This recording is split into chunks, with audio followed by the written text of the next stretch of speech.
नमस्कार, मैं doctor Ranjana Singh, consultant dietitian and the cosmetologist Ghaziabad से।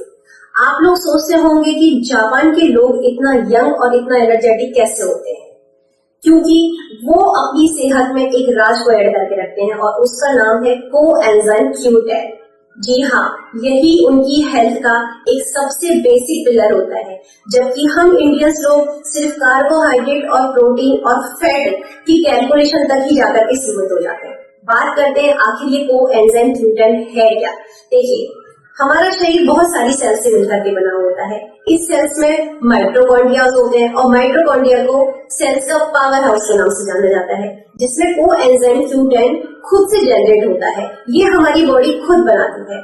आपने देखा होगा कि बचपन में बच्चे बहुत ही ज्यादा एनर्जेटिक होते हैं, क्योंकि एक छोटी सी एज ग्रुप में कोएंजाइम Q10 काफी बड़े लेवल पे बनता है, लेकिन जैसे जैसे एज ग्रुप बढ़ती जाती है तो कोएंजाइम Q10 का जो लेवल है वो बॉडी के अंदर धीरे धीरे कम होता जाता है। इसलिए आपने बुजुर्ग लोगों को कहते हुए देखा होगा कि अरे अब हमारे शरीर में वो एनर्जी नहीं रही है। लेकिन आजकल के बुजुर्ग नहीं, ये हमारी यंग जनरेशन के लोग भी कह रहे हैं कि अब हमारे शरीर में वो एनर्जी नहीं रही है। क्यों?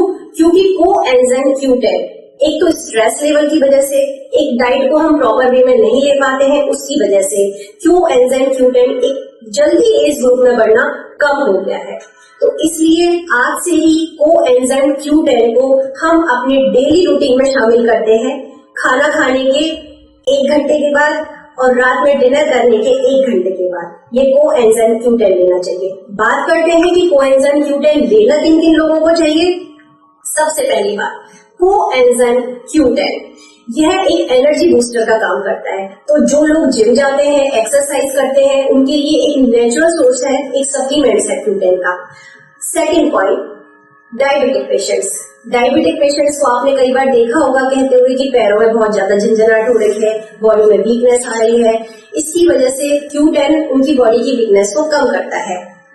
थर्ड पॉइंट अगर मैं बात करूं तो इनफर्टिलिटी पर, अगर मैं अपने पेशेंट्स की बात करूं तो आज की डेट में 60 to 70% फीमेल्स इनफर्टिलिटी की प्रॉब्लम से बहुत जूझ रही है, जिसमें पीरियड्स का टाइम से ना आना, PCOD जैसी बीमारियां, हार्मोनल इम्बैलेंस जैसी बीमारियां, और सबसे बड़ी टॉप पे लेकर के अगर मैं जाती हूँ तो इनफर्टिलिटी की प्रॉब्लम। ये भी हमारे Q10 एंजाइम जो है इसमें बहुत ही अच्छा और पॉजिटिव पार्ट प्ले करता है। ये एग्स को हेल्दी बना के रखता है, और जो प्रेगनेंसी के बाद भी 9 मंथ का जो एक पीरियड होता है एक मदर और एक बेबी के लिए, जो एक हेल्दी पीरियड होता है, उसमें भी बहुत अच्छा पार्ट प्ले करता है। तो मैं कहूंगी, अगर आपको एक बहुत ही अच्छा एनर्जेटिक बन के रखना है, अपने इम्यून सिस्टम को स्ट्रॉन्ग बना के रखना है, या फिर इनफर्टिलिटी के लिए जो भी महिलाएं जूझ रही हैं उनको एक बहुत ही अच्छा स्वास्थ्य के लिए पार्ट प्ले करना है, तो उसके लिए आप Q10 एंजाइम को अपनी डाइट में, अपने सप्लीमेंट्स में एक पर डे के हिसाब से शामिल करें। स्वस्थ रहें और स्वस्थता को बनाए रखें। धन्यवाद।